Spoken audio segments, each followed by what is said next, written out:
Hello again, YouTube. Lovell Hawes, prior enlisted Marine, military history buff, and overall just somebody who does a lot of research.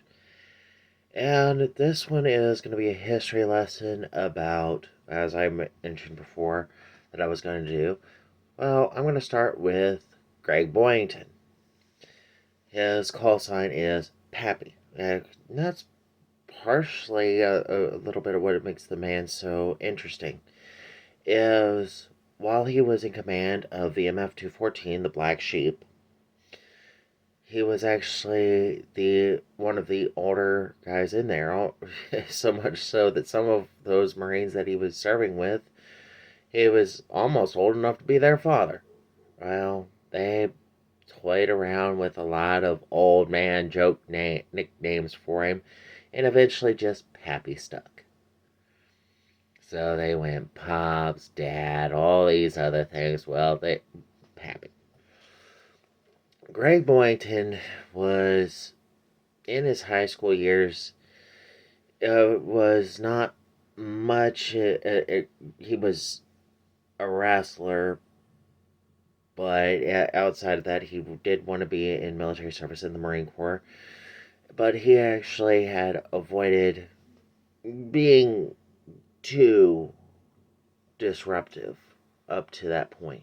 It wasn't until he was in the Marine Corps and he took his first drink that he discovered that he, well, liked the booze. But that also came with a price. He was a bit of a mean drunk. Well, one day while he was in the bars, and this was in roughly 1940, he ended up getting into a fight with a Navy commander. Well, it's a bad idea for a junior officer to get into a fight with a Navy senior officer. So the Marine Corps drummed him out. Oops. Sounds like this isn't starting out to be all that impressive.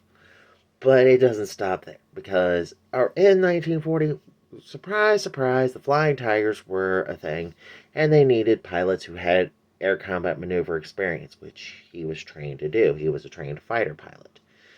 And so he went over to China, flew with the Flying Tigers, where he got the first of it, two of his first kills, first of his 28 confirmed, while flying with the Flying Tigers. And he wasn't happy because he thought he should have gotten credit for more kills. And, well, at the time, the American Volunteer Group was flying mercenaries. So he thought he should have had a bit more in the way of paychecks coming in. So he used the last of his money to get back to stateside. Boom. December 7th of 41 happens. And the United States is now involved in the war. Oh, crap. Now the Marine Corps and all the branches of the armed forces are calling everybody back and that they can get their hands on. And even though Greg Boyington left initially under really bad circumstances, they did let him come back in, and he embellished a little bit of what he did. So, and he was known for doing that. And so through his embellishment in their inability to prove otherwise, they gave him command of a squadron, VMF 214, which was originally known as the Swashbucklers, but because of the fact that he took command and it was a whole new forming squadron, they gave him the designation, and they became known as Black Sheep. Well, that actually became a little topic of discussion as well, because they didn't know what to call themselves at first. Because they were actually toying around with various names like Boyington's Bastards. Well, they were like, well, if it ends up in the newspaper, that wouldn't end up to being too good. Well, so they kept on toying around with it, and eventually Black Sheep came up, and it stuck. Well, the Black Sheep had the notorious F4U Corsair. I just recently happened to have gotten back from the Military Aviation Museum in Virginia Beach. Saw one in person. Absolutely beautiful fighter plane. Love to see that one in the air. It's like to see one that is in airworthy condition, right there, so close to me that I could have reached out and touched her. The museum wouldn't have liked me for doing that, but I could have reached out and touched her. Beautiful plane. I was like, I would have loved to have seen her in the air. I was like, The Corsair was fast. One of the fastest prop-driven aircraft made at the time. I was like, you would actually have to step up to something like the ME-262 to get any too much faster than that. It was also had a distinctive gull wing, where most airplane wings, you think of it like this. No, no, no, no. There was this little bend in the wing that made the wing actually pop up. So fuselage, it dips down and it comes right back up a little bit.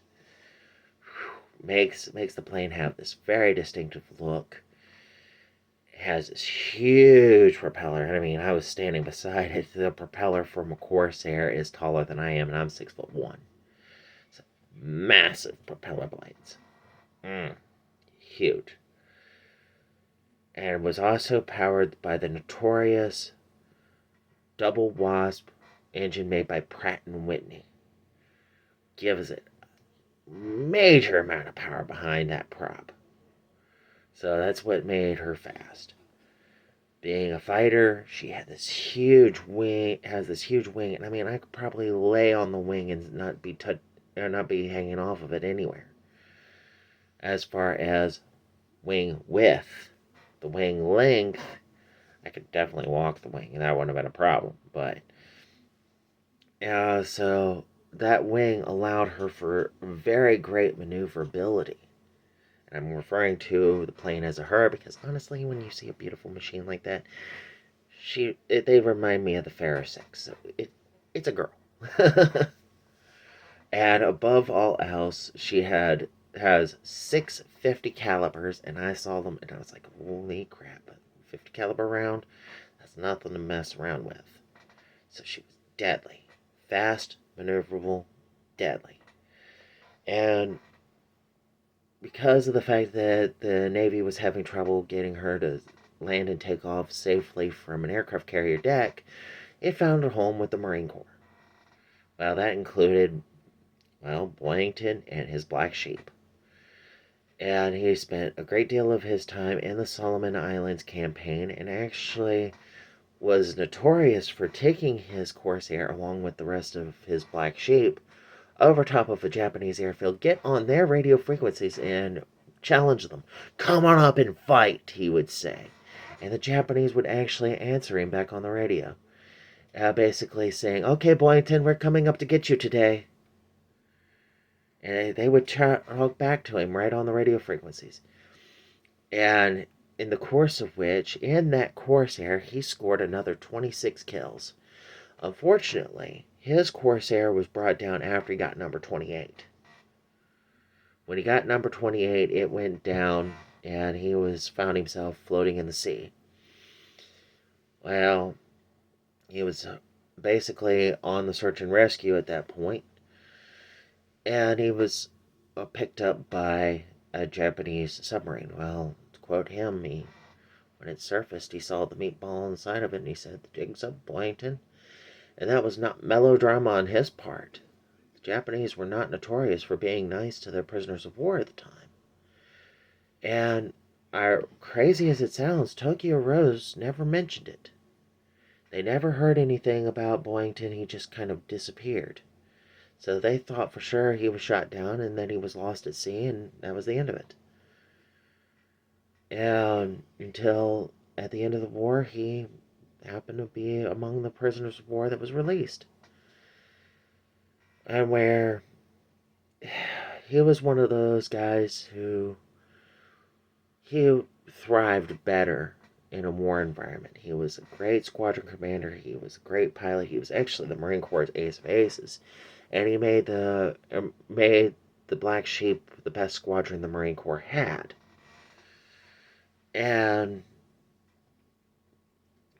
But in peacetime, he really didn't know what to do with himself. Brief period of time, he was a wrestling referee, but he was notorious for getting into arguments and fights with the coaches of all people because they didn't agree with his calls sometimes. there was a time where he spent some time as a drafter, where back then they didn't have AutoCAD, so he's doing it all by pencil and paper. And there was a few other things that he did that was kind of unremarkable. And he eventually ended up having a cancer diagnosis. I believe it was lung cancer, but it ended up being a terminal case for him. And one of his own guys from his own squadron came up and saw him on his hospital bed and said, "Pappy, you've survived all these other things. You can't let this little thing beat you now." And Boyington, with his usual Boyington flair, basically said, "This thing is not so nice, and this might be it." And he turned out to be right. Yeah, so from wrestler to dishonorably discharged Marine, because striking a superior officer is a no bueno no matter what era of service you're in, to Flying Tiger, to Squadron Commander, to Ace of Aces, to POW Survivor, to eventually cancer being the end of him. He was a very remarkable man, and in fact, even while he was squadron commander, if he wasn't in the middle of an operation, he'd been known to go to the bar and get into a fight or two. He was notorious for that, and he was very much a natural fighter. Even while he was sober, he was always eager for a good fight. And that's part of the reason why he would fly over the Japanese airfields looking for a piece of the action. He wanted to get another one and paint another Japanese flag on the side of his plane to note that he got another one. And so that's what he did. He'd go up there, he'd go pick a fight with them, and he'd go take them out.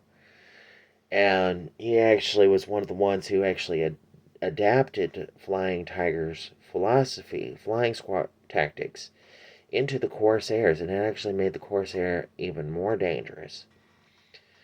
Our planes, while were maneuverable because they were fighters, were not as maneuverable as the A6M20. So, but the Corsair was faster, had a greater rate of climb, and because it was heavier, it had a greater dive speed. Not only that, but it also, because its 650 calibers, was far greater firepower than the Zero could put out, because it had two 7.7mm machine guns in the cowling and two 20mm cannons, one on each wing. Well, Blanton's Corsairs, they'd get up above the Zeros, they'd dive down on them, pepper them, and then come up again. Dive, and as soon as one of them tries to come up, they pepper them again and come up. Basically, try and keep the Japanese planes pinned down by constantly diving in on them and pulling away, and they do that as a squadron.